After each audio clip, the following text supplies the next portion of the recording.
This week on the Uninteresting Car Show, we talk about the Tau V8, some Lexus things, and all our car history. It's a bit lengthy, but we hope you'll find it entertaining. Stay tuned.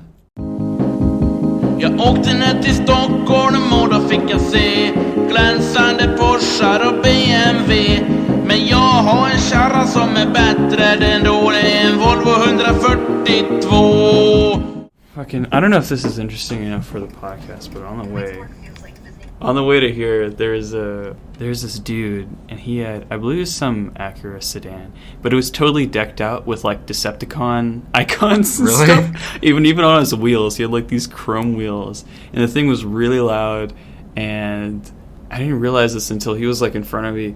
It smelled so bad of fuel. Really? Like even not even following him, being next to him, it just reeked of fuel.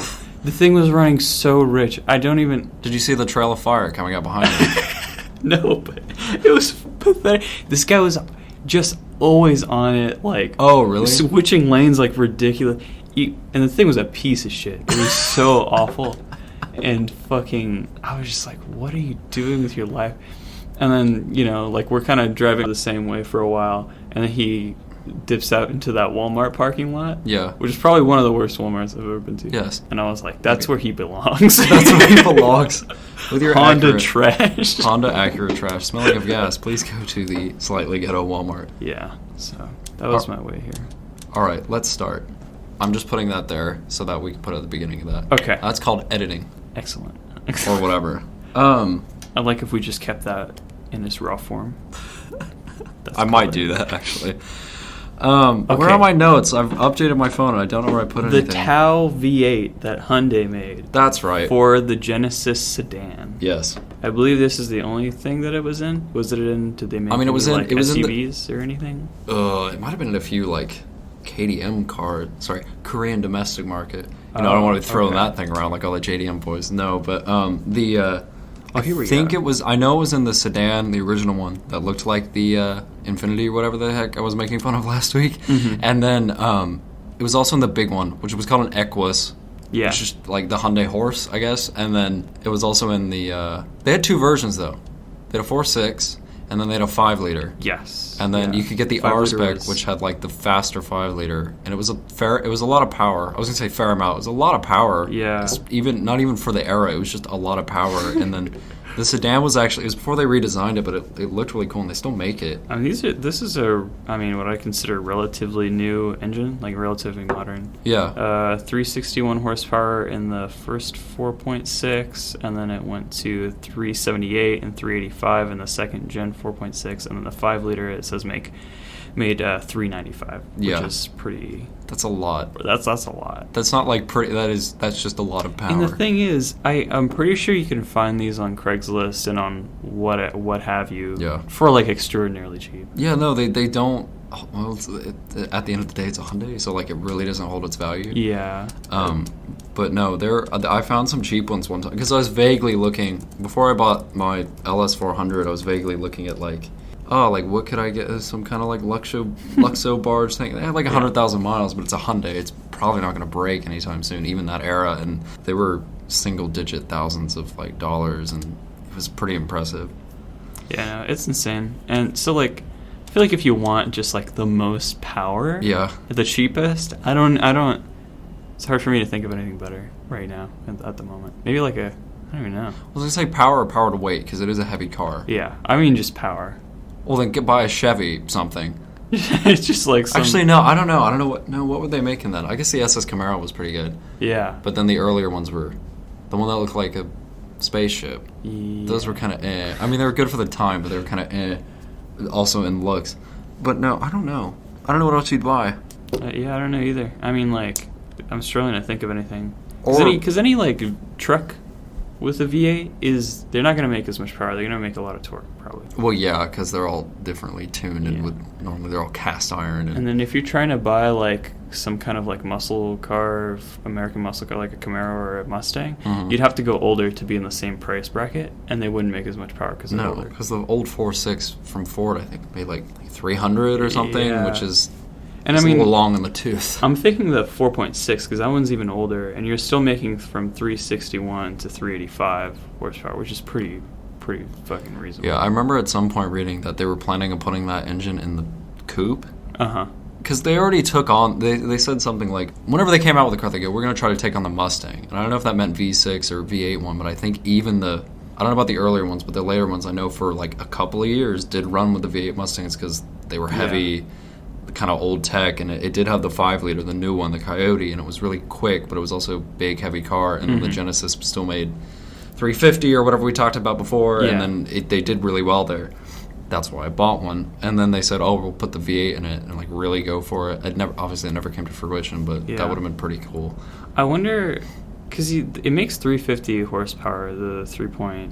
The 3.8, Yeah, and this is 395. So it's like, it's more, but it's kind of not as much more as I was thinking. Well, I don't know if those engines ever got direct injection. Oh. Until the new ones, because I think the new ones, it's the same engine. I think they make over 400 now. Okay. Oh, shit. I wasn't even looking down the list. I'm stupid. Okay, here we go. Again, the show's run by Wikipedia, so stand by. It went up to 407, 419, 424, 429 is the latest one. Wow, okay. That's quite a bit more. Yeah. I take it back. The new ones are damn That's quick. That's insane. Yeah. I just like, I'm thinking even of like the older 4.6 ones. It's like, because those would be the cheapest. Mm-hmm. Like, I don't know what else you get without modification, because you could always like put a turbo on some old V8 or whatever. But like without modification, the cheapest, highest horsepower, that's gotta be up there. Oh, what about the Lexus LS? That's a good. More specifically, the 1UZ, 2UZ, whatever it was at the time. Yeah, the 1UZ actually, that didn't make that much power. No, because the one I had made about 300, which is pretty good. It's good, but it's not like really good. Now I'm looking at like the LS430. Let's see how that went. It's a little down on displacement. Okay, power output 290 from the 4.3. That's okay, whatever. I thought they would have gone up more. Okay, well, if it's the first 430, then no. The thing is, I think the Lexus are going to hold their value a lot. Well, they still do. No, it's not a question. So it's like if it's just they do. They just. I mean, the one I bought was for a LS, like very low mileage. I don't remember. It had 100,000 miles. This is a couple of years ago, whenever I bought it. But it was like it had like 100,000 miles, which on those cars is, as people like to say, they're like it's barely broken in. But like it really, like, they go to 400, 500,000, like, it's probably going to be fine. So, yeah, it's pretty young with regards to the rest of the market. But that one, I think, made 300-ish. Yeah. And it was, that whole car was, I want to say, like, $4,000 tax title and license. And it was really nice. It needed, like, timing belt or something like that and some suspension stuff. But that one was really cool. And that one, you get on the road and you put your foot down and it's just quiet. And, like, Lexus build quality, you know, I've had BMWs and some other cars, and we'll go into this in a second, but like I've had a fair amount of other cars, and it's like you get into this, how old was, like, I think it was a 98, so it was a 20-year-old car or something at the time. Nothing rattled, nothing broke, everything electric worked perfectly, everything that was plastic held together. Like, it didn't have window tint. It spent its life in Louisiana, and the interior was perfect. All the speakers worked. It's like all the things on any other car would be trash, and it's just, it blows my mind on that, and the fact that it's as quiet as it was. And then, I mean, I was gonna buy it. I did buy it, but I was gonna take it and put those embassy flags on it. Yeah. And then I think I told you that, and then I was like, then my friends could get in the back and go, yes, drive me to the Italian restaurant in this small hometown of ours or something like that, and it'd be very impressive. Lexus has genuinely really impressed me, and like Toyota in general, Toyota's really good at doing reliability. Yes. For like the whole car, you know what I Yeah. mean? It's not like just the engine will be reliable. It's like everything still works. And Lexus is like, being their luxury brand, they just put a little bit more effort into everything, and so they last even longer. Even the like Camry one, the ES. Yeah. There's so many on the road with yes. like ridiculous miles. It's insane. And then Bailey's car has some insane amount of miles. That Lexus had, I mean, 100K is really not a lot these days, but there was another one for sale with like 340 or something, or 350, and it wasn't much less in value. I see those LS400s with 300,000 miles like all the time on Craigslist and stuff. Yeah. It's insane. And then it's very impressive. You go, okay, I guess it must be decently reliable to get here. Well, and then Matt Farah took his to $1 million. Yes. The one they bought and was really high. And then actually, a friend of mine, speaking of Toyota stuff, she's a first-gen Prius, which is one of the ugliest cars ever made. But we drove it from... She goes to school in Corpus Christi, and then she drove it from there, picked me up in Austin, and then we drove up here to DFW. And I didn't notice it until we got here. It had 440,000 miles. Oh, my God. And some of the interior was, like, not in the best shape. It made some weird noises, but it was, like, pretty, like, good still. It even had this, the display that all Toyota hybrids have, or all hybrid cars now, where it goes, going to battery, the power, thing. It's like, going to battery, going to whatever. That was still in it. I didn't know they did that in the late 90s or whenever that car came out. Cool. And then you put your foot down, and it just kind of goes, and then you go on. But it's not fast, but it is at least, reliable. And what's the word I'm looking for? Yeah, that. I'm looking at the LS, the one that they made from 2006 to 2017. It's kind of like a bigger range than I thought. I really they like made that one for a while. Yeah. It's nice. So it made from 380 horsepower to 439, depending. Did you have to get the hybrid to do that? Yeah, the LS 600H was the one that made 439. But it's interesting looking here, the power output. They say 380 horsepower for the rear-wheel drive one, 360 horsepower for the all-wheel drive one. Because I guess there's... I wonder if it would launch the transaxle. Or maybe? the transfer case or something like that. I could see that being it, or maybe it's just there's that much power losses through. But don't they run it at the crank? It should be the same engine. Oh, you're right. I don't know why. I wonder if they had to limit it. I don't know. Maybe they're having some issues with like the clutches going. Yeah, I don't know how I didn't know they had an all-wheel drive one, but I guess it makes sense. It's being like luxury. Actually, not even luxury quotes. It is a very nice car. They are. They are up there now. It's not like Lexus of yore. I do wonder why they had to do that. That'd be cool. I don't know. I didn't know they had all-wheel drive one. Or, I don't know. That's a weird one. Okay.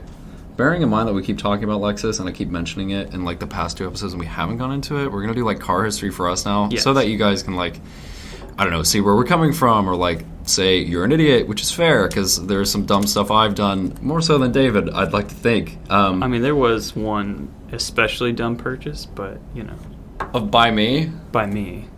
Oh, yeah. But... It could have been good. But it was cool, at least. It was cool. Okay, I'm going to run through this because the amount, what was it, 15?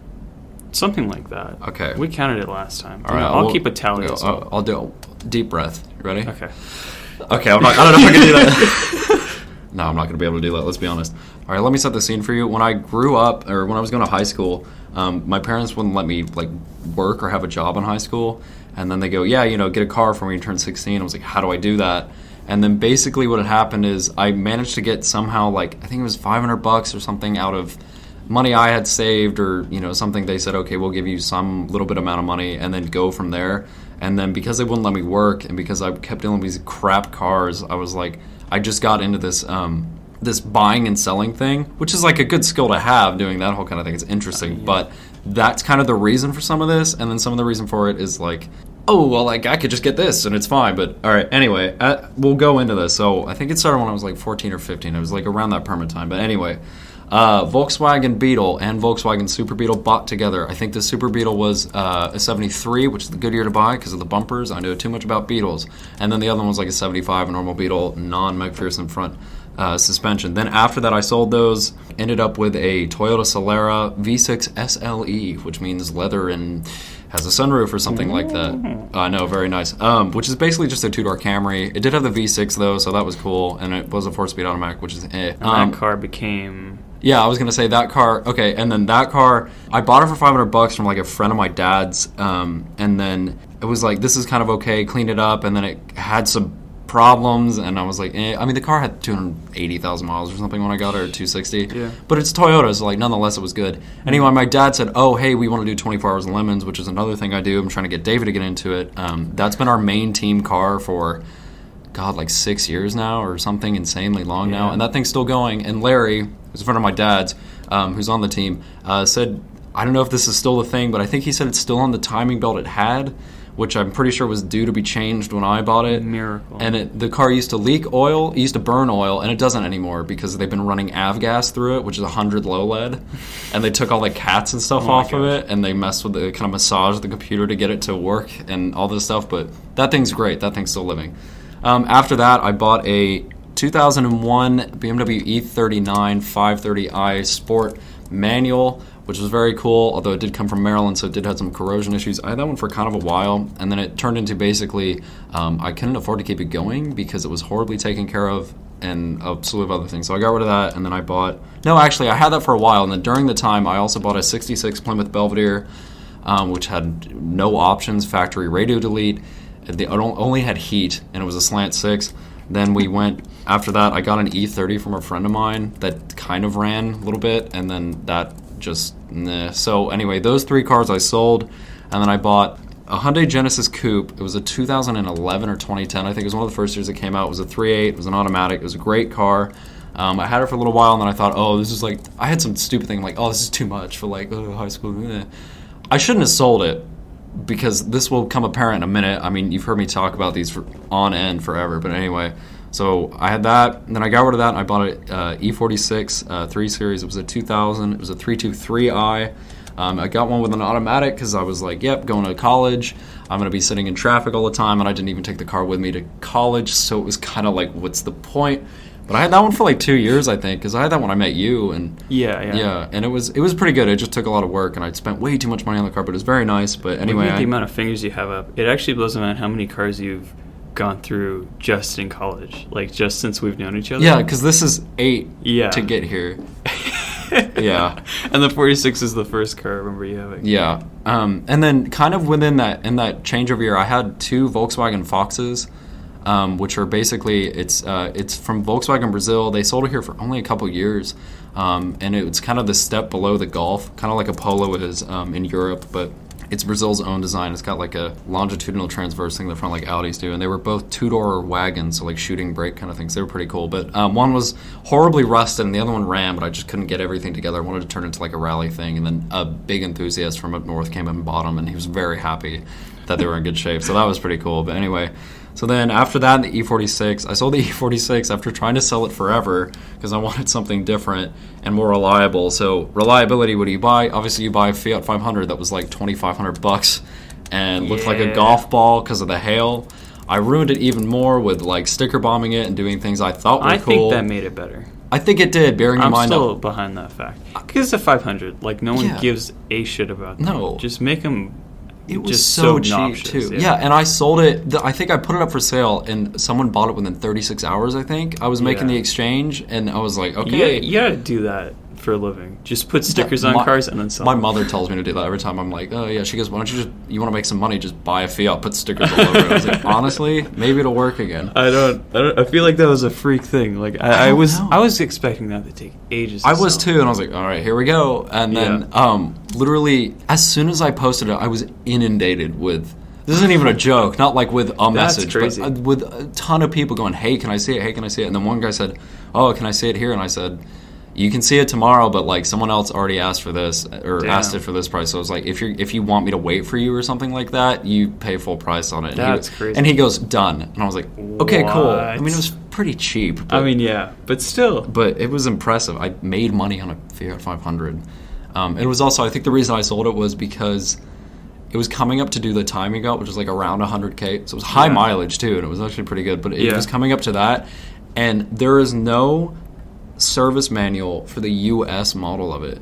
They only have the Euro one, which it doesn't even include. It's a similar engine, but it's a little bit different, so I couldn't do that. And then taking it to the dealership was like $1,200 to get it done. And I was like, so what you're telling me is I'm going to spend half the value of the car on this? I was like, no, so I just got rid of it. That was really the main reason behind it. It was a fun car, though, for what it was. And then, what did I do after that? Oh, I way overcompensated and bought a Lexus LS400, which I just mentioned. That thing was great. It just, the problem is it needed, again, it's one of those things I've noticed just throughout, and I don't know, again, we're going to try to do consumer advice, it looks like this time. But I was going to say, every time I bought a used car, for the majority of them, the biggest thing people seem to miss out maintenance-wise is suspension. They're all shot, or they're all original, because it just degrades so slowly over time you don't notice, and everything had to be redone. And I think it was like coming up to semester, and I didn't have time to like get everything ready, and I didn't have another car. I think I had a motorcycle this time, maybe, and I was just like, so I ended up getting rid of it. And then some guy came, and I wish I'd kept his number because he said he was going to do the whole VIP treatment to it. Yes. And even though I wasn't going to do that to it, I really want to see how it turned out. No, I think that stuff's really cool. I've seen like a handful of LS400s just like on the street. Yeah. With like the VIP kind of style going on. I think it's really neat. That's the stance culture I can get behind. I don't know why that's it. It's not like it's a Honda, but I'm like, yeah, an LS400, this luxury car. Let's see that. I'm really not on bags. a big fan of stance. Like, lowered cars I get, but like stanced out cars, I'm not a huge fan of. But the VIP stuff it's just there's something about it. I don't know why it resonates. Yeah, with me. it's very nice. I've lost count at this point, but anyway, I'll keep going. And then another thing on the. When I met the guy. I was like in my hometown. I wasn't super far away from it, and then he came there and they showed up in a really nice little NA Miata. He and a friend of his. Yeah, I think I sent you a photo of it. I don't remember if I have it anywhere, but the guy gets out and he's driving around, and I could kind of tell where he was going of what he was looking at. I'm like, "Are you gonna do this?" And he goes, "Yeah." And I was like, "That's really cool." My father, having never heard of this or seen any kind of culture like this, we went and ate afterwards. I bought him lunch for taking me to meet the guy or picking me up or whatever. And then we went to the place, and he's a very reserved sort of gentleman. But I showed him the photo, and his immediate reaction without hesitation was like, "What the fuck is that?" And I was like, I mean, yeah, to each their own. It was really funny, and I was like, "This is what he's doing to it." And he goes, "Why would you do that?" I was like, it's kind of cool. It's fun, yeah. I wouldn't daily it, I don't think, because if you're that'd be kind of rough. Driving a paint strip of a rim or of a tire. Yeah, I would see. It would be pretty dealable if it was on bags, and so you could adjust like how So if you see like some shitty roads, you could kind of lift her up and like the roads around here where it's like a pothole every 2 feet. Here, I would definitely. That'd be a tough sell to drive a really lowered car. Like the proper. I've seen some people that are static and stanced, and they try to drive around here, and I'm like, you can't. I love do anything. If you've seen like people driving stanced around, and they have. On like not so great roads or even nice roads if they're low enough, they have like this like wobble that they do. Yeah, it's just because like their suspension is so reactive to everything on the road. They're just kind of like jittering. It's like driving a go-kart. I'm like that can't be comfortable. No, like the Genesis, the original I had. I think one of the things I said was, "Ooh, it's a bit hard to drive. Like it's a little rough." Yeah, and then I go. If that's like the level I'm at, I'm not going to take that for a daily anyway. I don't know. I can't say I know enough about suspension tuning to say like what's effective on what kinds of roads. Yeah, true. Well, I don't think maybe it's really fast on the track or something, but I kind of doubt it. I feel like you need some give to kind of I don't think also stay on the road. I don't think stance people are taking it to the track. No, they're not. It looks like it could, but it won't. Yeah. Well. What do we do? Oh, what were we talking? Getting way off topic. Sorry, cars. Were you still in the LS400? I think I was because we went on that tangent. Anyway, VIP cars are kind of cool. Yeah. And then what was it? What did I do after that? Oh fuck. Oh, I bought the Genesis. Again. Yes. I bought my second gen coupe, which was the first one pre-facelifts called a BK1. Second one's called a BK2. I finally got a 6-speed manual. It was black, which the first one I had which was kind of cool. It wasn't the top trim. It wasn't the perfect one, but it was damn close, and it was a little undervalued, which I came to find out later, kind of looking through it, doing paint correction or something on it. I was like, all the side panels made of Bondo. And it was like, my father pointed out to me, like, I hate when I don't see shit like that. And there's a big pinch line that goes down the side, like a styling line. Mm-hmm. And we were looking at it in the sun, and he's like, yeah, you can kind of see. When I was like kind of discovering this, he's like, yeah, you can kind of see those like little swirl marks. I was like, in the paint? He's like, no, in the body. Like, and I go, really? And I walk in, pick up a magnet, stick it to it, and it just falls off. Jesus. And I was like, okay. It just wasn't reported. So anyway, I got out of that. It was a great car. Like, everything else was reliable. I did hit a pothole in it, but like, it's my own fault for being late and trying to make up for it. But anyway, it was that was a really good car. And I had that for like a year. But then after that, I sold it because obvious reasons. And then I found, you know what it was? Okay, while I had that car, near the end of it, I found a friend of mine. It was like a friend of a coworker or something. Like very nice older woman had a NA Miata. It was a 97. It was the last year of it with some options. She had it in her garage. She had just got a bunch of work done to it. The engine replaced. Like the paint was redone. All this stuff like that. And then it was just sitting there. And she said it had been sitting for like a year. She was just gonna give it away. And then I was like, what do you... She was like, could you give me like $300 or whatever? And I was like, I will give you what you asked for. Like, it's a whole car. Yeah. I'm like, it's fine. I'll deal with anything wrong with it. Right there. Yeah, it was really good. And then she said something like, I stopped driving because it had a check engine light. I was like, okay, like, fair enough. Because it was OBD2, so you can go in there and find out stuff. And then I brought it to my house, put a new battery in it, filled up the fluids, started it, and nothing was wrong with it. It did need a bunch of, again, suspension work. Yes. But once I went through all that, it was a very, very good car. It would just, the problem at that point was I'd gotten rid of the Genesis, and I was like half considering keeping both. But then at that point, dailing a Miata for me is just, it's really hard, and I'm not into the car enough to like deal with it.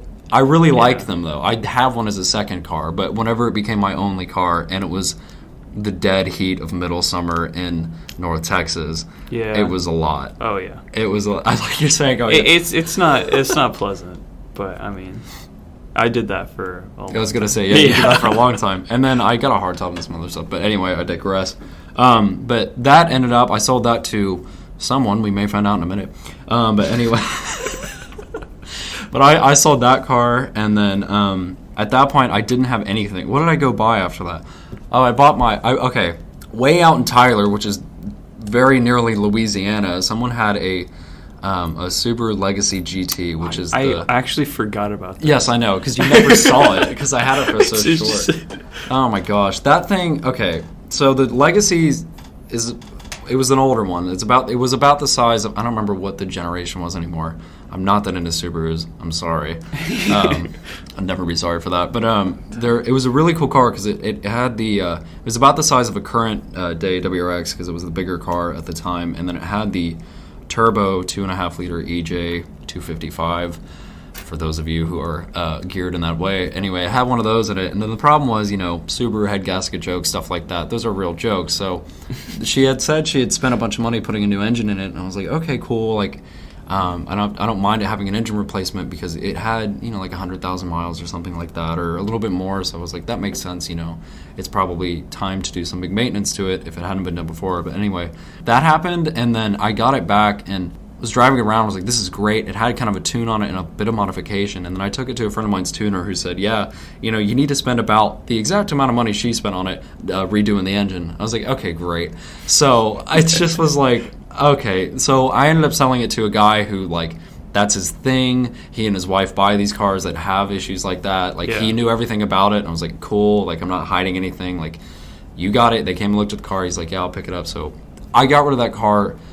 I found out, unfortunately, I found out so quickly after that by the time I had had the car quote unquote sold, I was still waiting for the title to come in, which takes like 2 weeks or something like that. Yeah. So it was a really fast turnaround. But as soon as it came in, I sold it to the guy. And then me and a friend of mine had thought about we should turn it into like a race car, like rally car. But it was like, that's work and money, and I needed a car. Yeah. So I ended up getting rid of that. And then after that, I bought my current car, which is a 2013 Mark 6 Golf TDI Sportline 6-speed manual that I had to go from DFW all the way down to Austin to find because due to Dieselgate, they're kind of hard to find. It was actually a really good deal.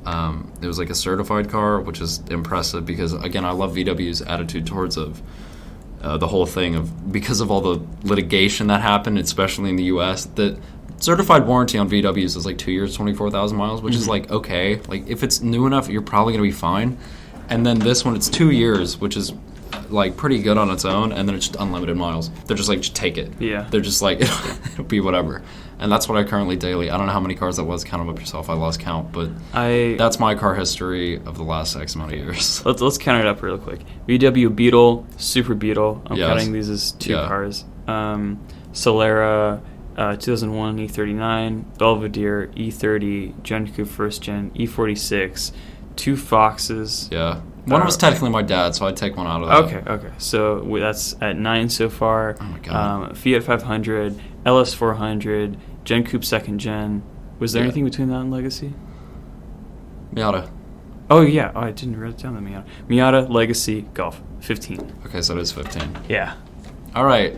And that's not me bragging. This is just this is literally just me being sometimes an idiot, sometimes really good or smart, I would like to think. But anyway, I very much like my current car, and I'm kind of slowing down on this whole car flipping thing for a while. Also, it's kind of worth a lot less than it was when I bought it, but hey, whatever. I mean, you win some, you lose some. It's really nice, though. I could, again, talk for a whole episode of how much I was interested in the car because it's different and how much I didn't expect to like this car this much.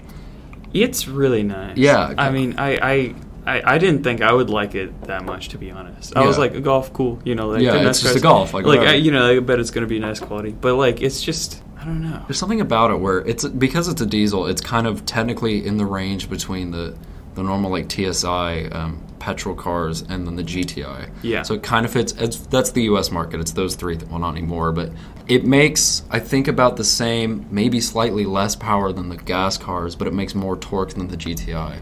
Yeah. So it feels a lot faster than it is. And then even the best part about it is, you know, so the Genesis, like for instance, they're great cars. It's a 3.8. You get 350 horsepower, but the problem is with all that stuff, I think the one thing Hyundai really didn't care about or didn't think about was fuel economy.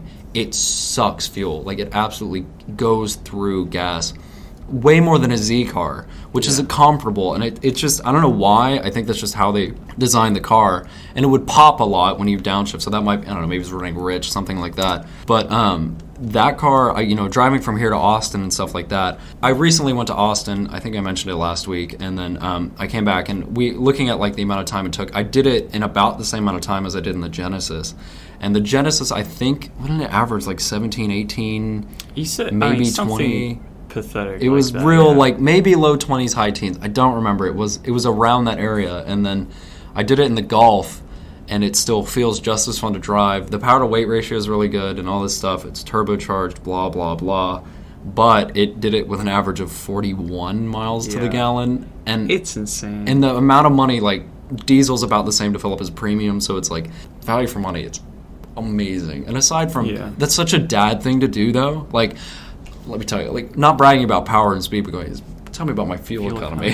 I mean, like, if you're driving around a lot, you're gonna feel it. You're gonna feel it. I mean, you know, it's something to think about. Yeah. It's, you know, it's something I guess I've started thinking about more. But I mean, I'm definitely gonna appreciate like very fuel inefficient cars that are very fast. Yeah, I still do that. Yeah. But it's like if you're commuting, you know, and this commute is like just a commute, like it's not exciting driving at all. You're not gonna be stepping on it and really enjoying the power of the car. Yeah. It's like you don't need to be using that much fuel, you know. So. And then, though, again, I'll say that even though that's completely true, on this car, if you drop it down a gear and mat it, it kind of goes. Yeah. It's light enough that it goes. And if you it's a really nice chassis. Oh, yeah. I mean, like, yeah. Cars are like that, too. It's like you get it all with the Golf, and I think that's why it's so good. Like, it doesn't feel like you're compromising very much in any regard. And I didn't expect that when I bought it. I was like, it's a little hatchback. I mean, it'll be nicer quality interior than the Hyundai, but, like, I didn't expect that from it.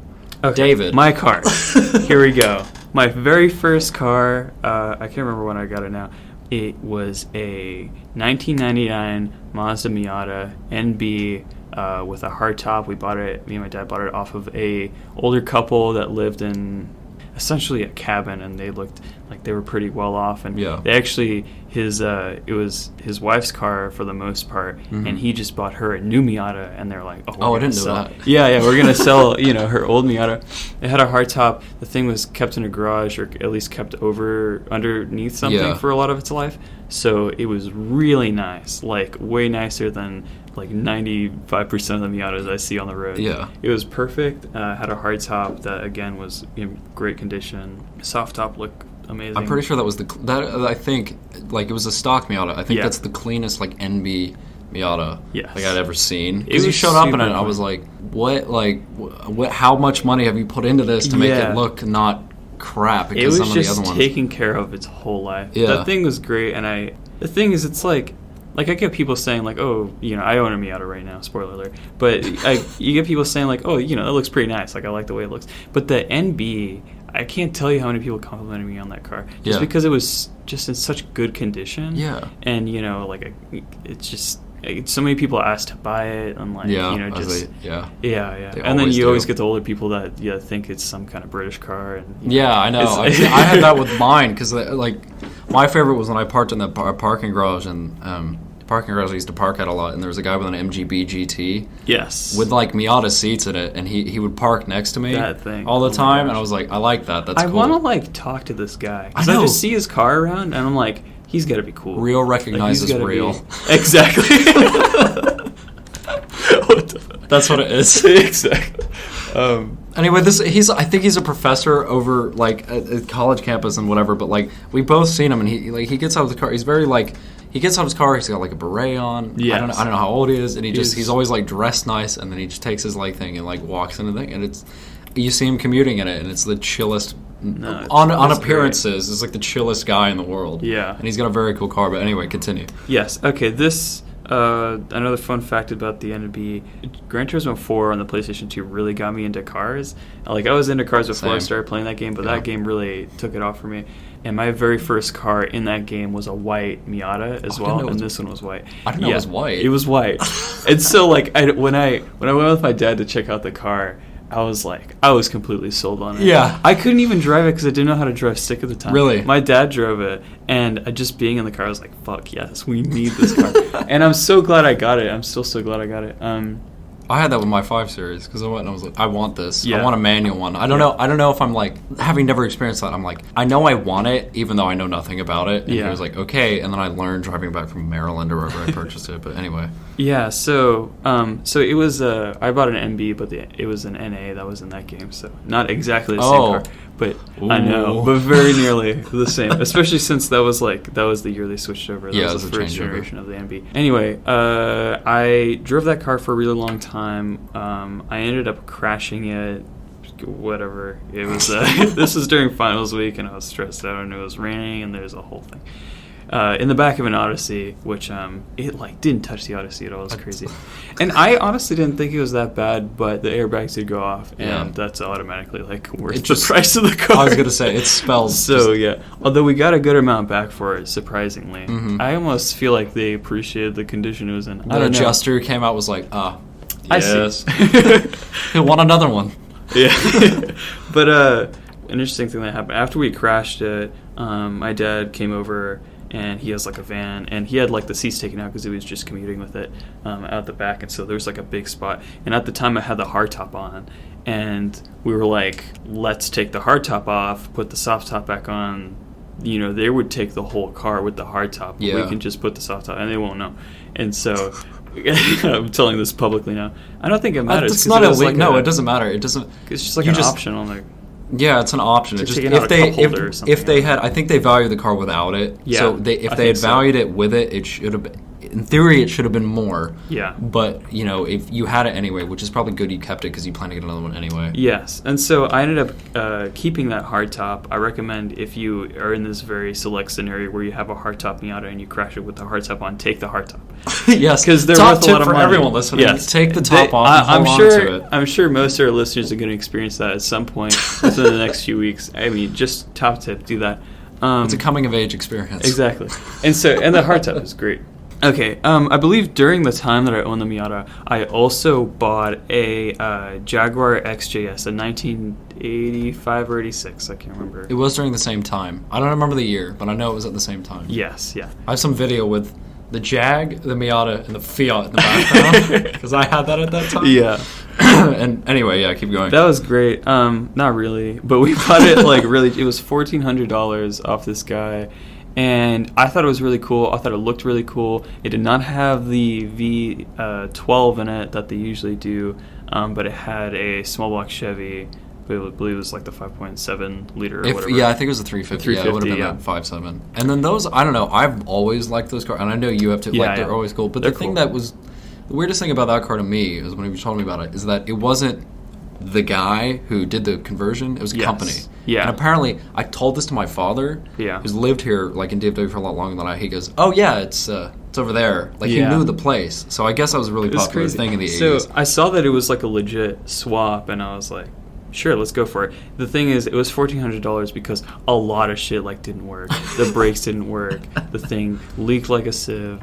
Like it was really bad. I didn't know how bad it was until we started wrenching on it. This was gonna be like my fun car because at the time my daily was NB Miata. Weird kind of setup now that I think back about it. The fun car was the big GT car. Yeah, my NB was my commuter. Yeah. And then the GT car that was initially designed for cruising around was going to be like my fun weekend car.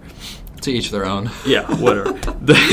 But yeah, so we were doing this thing up, me and my dad, and everything electrics was shot. I mean, anybody that has owned a Jag will tell you that the electrics give out. We fixed just so many things. We had to replace the brake booster as well. But at the time that we sold it, it was like it would run kind of, but then it would spit flames out what would be the carburetor, but this is a TBI. Which is actually probably one of the worst 350 small block Chevys you could get. Is the TBI one. Yes. They made like a lot less power because they were super like restricted with fuel, and this is right before they switched over to like I believe the LS or some other family. Yeah, I think you're right, because it was that same era that truck we had is. The way you just shook your head, you're like, remembering it. I don't know. It was honestly not that good of a purchase, but I didn't know. I feel like I didn't know any better at the time, or didn't want to know better because I saw it and I was like, oh, this looks sweet. So yeah, although I will say those TBI ones, they're built well. Like it's just what puts the fuel in the car that like hampers it. Then after that, my crashed the Miata. I was working overtime trying to fix this Jag because I was thinking like that's gonna be my next daily. I realized this is not going to happen without like a lot more time and stuff, and so I ended up buying a Ford Fiesta 2012, and this was I kind of want to switch things up. I was like, let's get a hatchback, let's get something more practical. I still have this car and I still use it for commuting. It's pretty nice. It was really affordable, but I wanted something fun again, and so I'd sold the Jag, and then I bought Jacob's Miata here. Lo and behold, what a timing for that. Go back around to the Miata. I have the hardtop on now that I had on my first Miata. Miata. Was so much nicer than the one I bought. Yes. Yeah. Yes, it was. I mean, it wasn't bad, but like it was bad. I mean, it didn't have paint on it, for one thing. It didn't have paint on it, and I don't know. The guy who bought it for me was like perfect because he's building a drift car. Yeah. I want to post photos of that thing whenever he sends them to me because that thing's cool. That's but no, he was like, yeah, this is fine. But I don't know. It was like it was on a car that got wrecked, and it's almost like the front windshield, like the A-pillar, like came closer to the back of the. Because it was like pinched, like it got folded and then refixed, and then it's not fiberglass, it's that weird plastic. Yeah. So it had like Bondo on it, and it was fine. It sealed enough, mostly, but like it was just kind of that's just hard tops though in general. And the thing is, it's like they're so expensive even when they're crap like that. Yeah, no, it's crazy. Yeah. But yours is pristine. Yeah, that thing, if I ever sell it, is gonna sell for quite a lot probably, unless times change. I don't know. But yeah, that's my current car line. I have a Fiesta and the Miata, and that's pretty good for me, honestly. The Miata is like really fun, and the Fiesta has good gas mileage. Yes. Well, it's good to commute in and stuff like that. Because like I said, the reason I got rid of the Miatas, I was like, oh, fuck this. Like, I'm tired of it. And then the thing was, like, one of the last days I had it, I had the Golf at this point. Mm-hmm. And then I was like driving it to wherever, because David was like abroad or whatever, not abroad, but in a different state. David was in a different state, and then he came back, and then anyway, I was driving it back from like my house to up to his place, and I was like, I just got in it and like kind of slid out around a corner, and then went really. I was like, ooh, this is nice, and then they're so fun. Again, secondary car, perfect, but it just wasn't like the problem with that is you can like you've got yourself set in a way where you can afford to keep to. I never set anything up like that, so like I like go all or nothing into each car, and that's the thing. I just want a job. Although I did have that NB, and that was like my commuter, my fun car. That was my everything. Yeah. For a good little while. And looking back, I'm impressed that I was able to do that, because Miata it's not a great commuter car. Like especially if you're getting on the freeway, unless you have a 6-speed.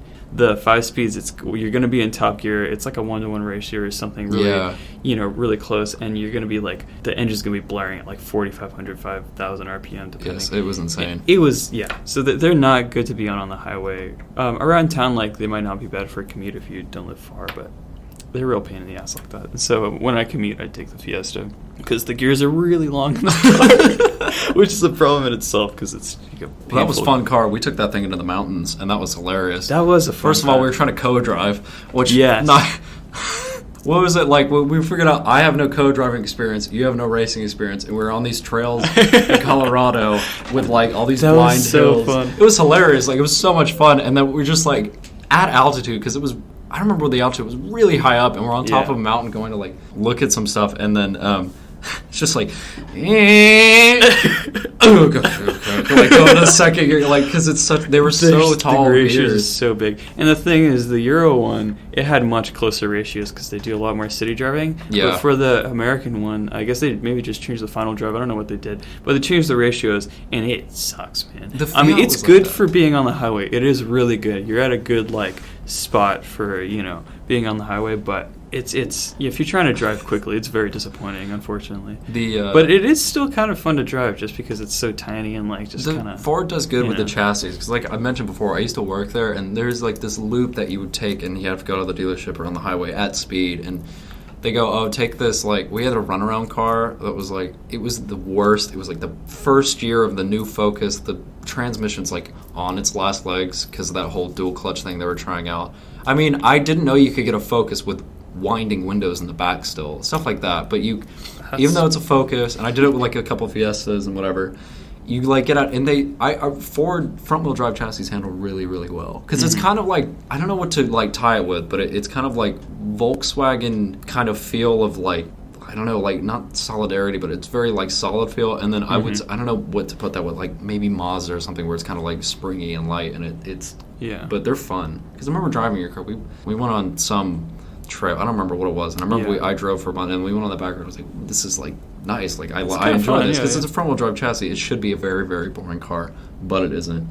Okay, we're being asked to leave the room that we're recording in now, so we're gonna. A man keeps shouting at us through the window. Time? Apparently, it is. I didn't know they closed this early.